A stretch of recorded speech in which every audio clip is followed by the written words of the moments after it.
This week on Bedtime Stories, we will be returning to Soviet-era Russia in order to delve deeper into a story originally referenced during a previous episode. That of a Cold War incident which allegedly resulted in the loss of a number of Soviet soldiers. A mystery known in smaller circles simply as the plane in the forest.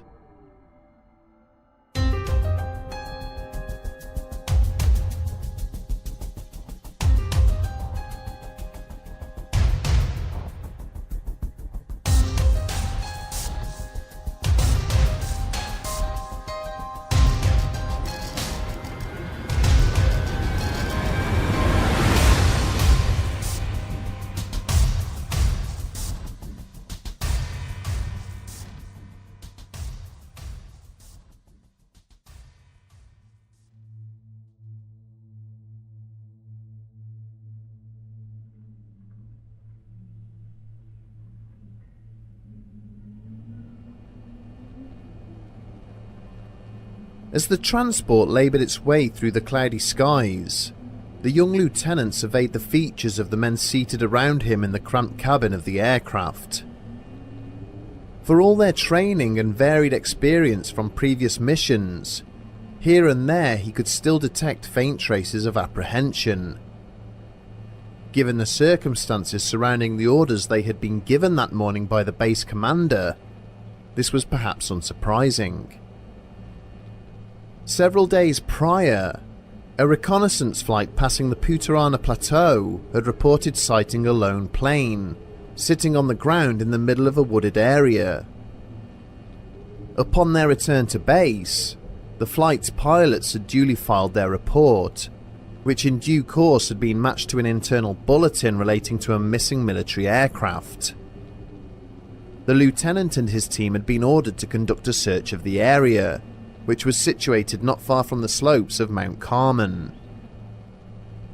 The paratroopers knew that the vast distance which lay between the crash site and their airbase represented the extreme operating range of the helicopter transporting them. There was little room for error within the mission parameters they had been given. If anything was to go wrong, they could well end up as isolated as the very target they had been ordered to investigate. And if he was honest, their commanding officer was equally as troubled by the same questions which preyed on the minds of each member of the patrol. What was a military plane doing out in the middle of nowhere, far beyond the distance it should have been able to fly, having made an apparently impossible landing in the middle of a heavily wooded forest? And perhaps more importantly, what fate had befallen the men who had been inside it? In past episodes, we have examined various incidents in which ships and aircraft have vanished altogether in remote areas such as the Bermuda Triangle and the Great Lakes. These have included the unsolved disappearances of Flight 19, as well as the loss of the French minesweepers Inkerman and Cerisoles. In other installments, we have also explored instances in which planes and vessels have been discovered with their entire crews slain under somewhat inexplicable circumstances. The most famous example of this would be the discovery of the Orang Medan, a ship found floating in the middle of the Indian Ocean, with all souls aboard exhibiting signs which suggested they had been scared to death. Another such story was recounted during our Enemy Unknown episode, relating to the mysterious loss of an American B-52 and her crew at the height of the Vietnam War. On that occasion, a US Special Forces team was dispatched to a remote area of the conflict, following the discovery of the aircraft which had apparently been brought down there. When they arrived, they found the entire crew dead, having been dispatched in a brutal and unknown fashion.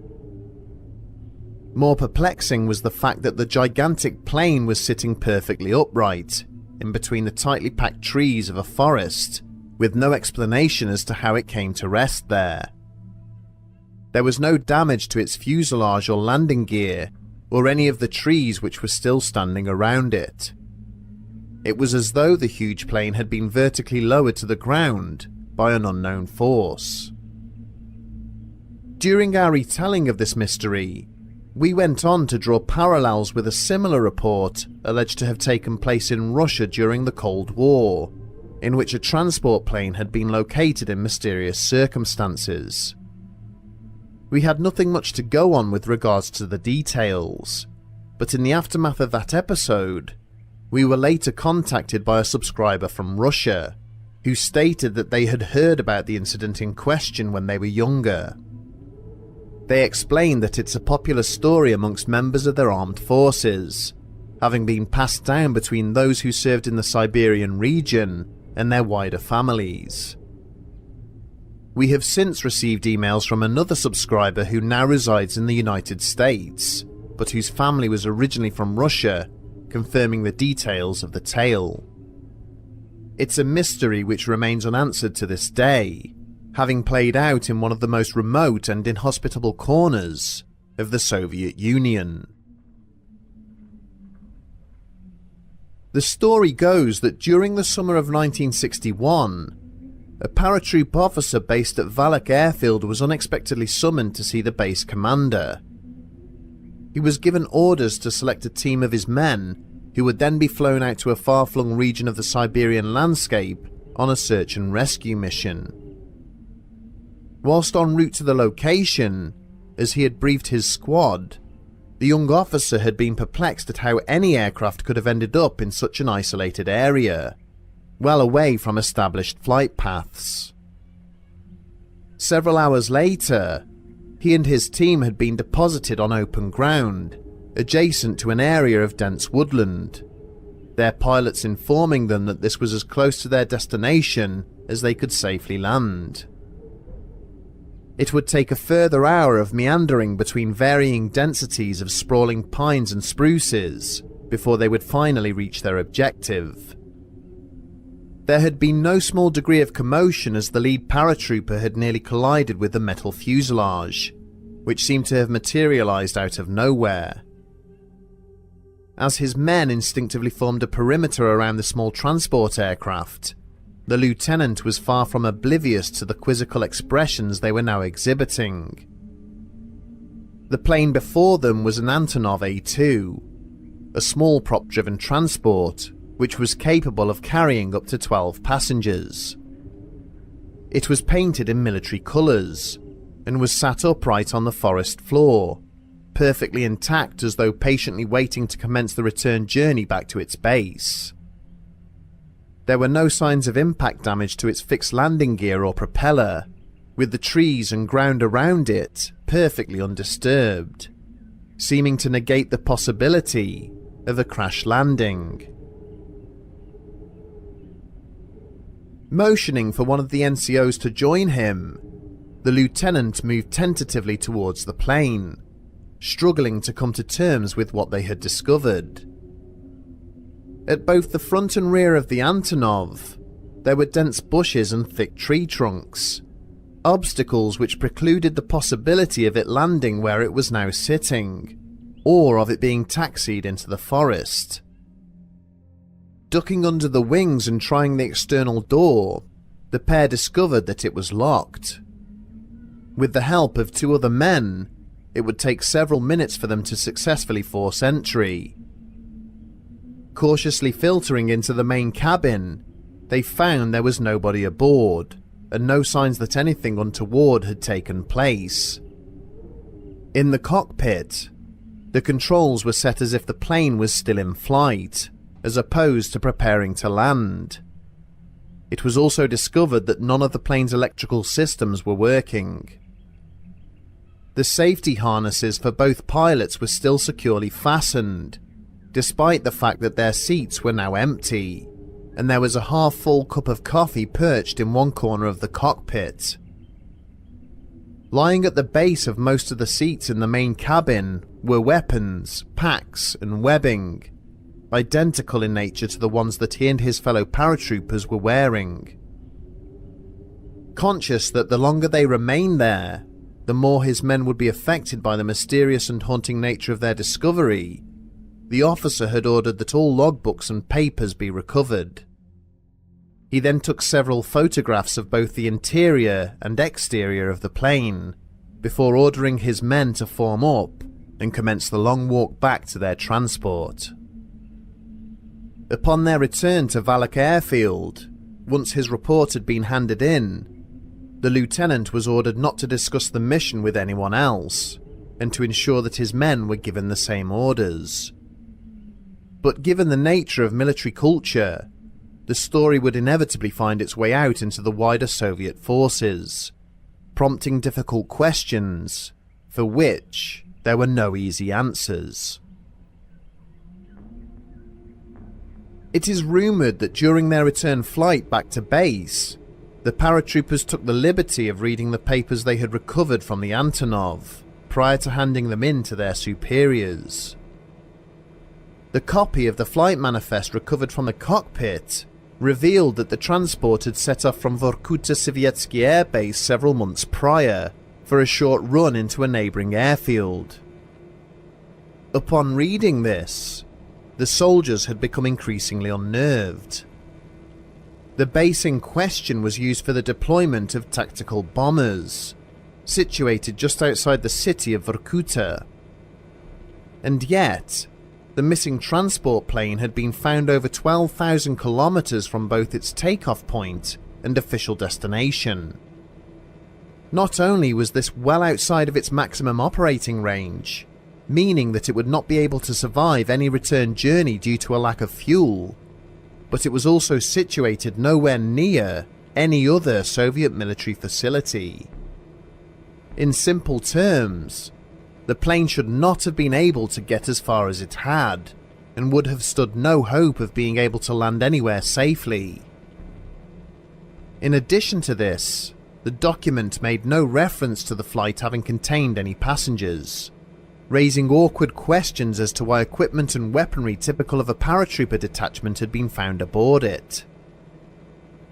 The manner in which the Antonov had been discovered also made little sense, resting perfectly intact on the ground, as if it had descended vertically from the sky above. There was no sign that there had been any disturbance or struggle aboard it, with safety belts engaged and equipment resting close to hand in readiness if it was required. It almost seemed to the rescue team as if some mysterious force had somehow removed the crew and passengers from the aircraft in mid-flight, before gently lowering it to the ground. In the decades that followed, members of the team would make a number of discreet inquiries into the matter, usually when they encountered other soldiers who had served at the Vorkuta Air Base. But such discussions would only ever elicit two forms of reply: that the servicemen they were talking to had no knowledge of the matter, or they were politely informed that they were asking dangerous questions. As a result, only whispers of what transpired were heard outside of Russia. In the years since, the story has been disseminated to small Russian communities outside of the military, and a number of theories have been put forward as to what might have transpired. Perhaps unsurprisingly, the one seized upon by those who have chosen to discuss the matter in a public forum is that the crew was subject to an alien abduction. Supporters of this theory speculate that the Antonov was taken under extraterrestrial control, the plane's crew and passengers being removed mid-flight, before it was then deposited in a far-off location by their abductors. It is argued that this is why the missing men had not had time to remove their safety harnesses, apparently disappearing from inside a locked and secure cabin.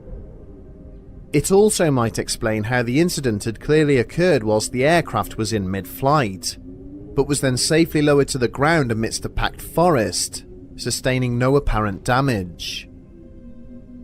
Reports of incidents in which vehicles and their crews appear to have suffered a rapid and inexplicable misfortune are to be found elsewhere across the globe.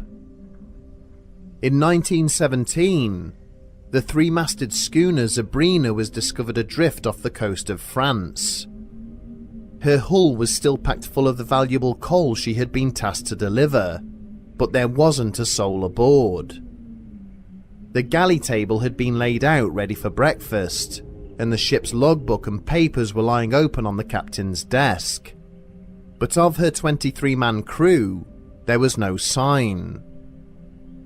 In October of 1955, a merchant vessel named the MV Joyita was found in the South Pacific, with all 25 of her crew and passengers missing, despite the ship's caulk reinforcement rendering her unsinkable. Other commentators have shied away from the idea of extraterrestrial involvement, citing the secretive and unaccountable attitude of the Soviet military towards weapons development. They believe this incident may be yet another example of Soviet armed forces conducting illicit experiments, with little regard for the safety of the soldiers involved in such projects. There is strong evidence that outside of the official narrative regarding the Soviet space program, numerous cosmonauts were successfully launched into orbit, only to die during their mission, their bodies still drifting lifelessly through space. The secrecy surrounding the incidents which would take place at Dyatlov Pass have also been attributed to military experiments, as well as more disturbing stories such as the infamous Soviet sleep experiment. Despite the latter being widely cited as a creepypasta, it is not beyond all possibility that there is a kernel of truth to it. Is it possible that the Antonov may have been carrying a technology which resulted in the loss of its occupants, or that it was subject to some form of portal or projected field, which resulted in the disappearance of its crew? There is, of course, a far more rational explanation for what took place, and this is that the incident is merely the military equivalent of an urban legend. It may well be that a search and rescue team was indeed dispatched to Mount Carmel, and did locate a downed aircraft there, one which had no valid reason to be where it was found, with the crew no longer present. The AN-2 remains one of Russia's most mass-produced aircraft, largely due to the impressive technical capabilities it possessed for its time. It had no apparent stall speed, meaning that in some circumstances, the pilot may have been able to idle and glide much further than its operational range. It was also capable of taking off and landing over very short distances, meaning that a talented operator could well have crash-landed it in woods, resulting in minimal damage. Stranded in the middle of nowhere, and with little hope of rescue, it isn't unreasonable to imagine that the plane's occupants might have set off into the Siberian tundra, perhaps never to be seen again. Elements of the story, such as the plane being impossibly sandwiched between trees, the crew's safety harnesses being engaged, and the controls being rigged for flight rather than landing, may well have been embellishments added over the years in order to add more intrigue. With the passage of time, details of the more clandestine events during the Cold War continue to slowly filter into the public domain. It is hoped that one day, answers to questions such as the fate of the Isdal woman and the death of Commander Lionel Crabb may yet become clear. And along with them, the truth surrounding the loss of an Antonov transport plane amidst the wild and untamed Siberian landscape.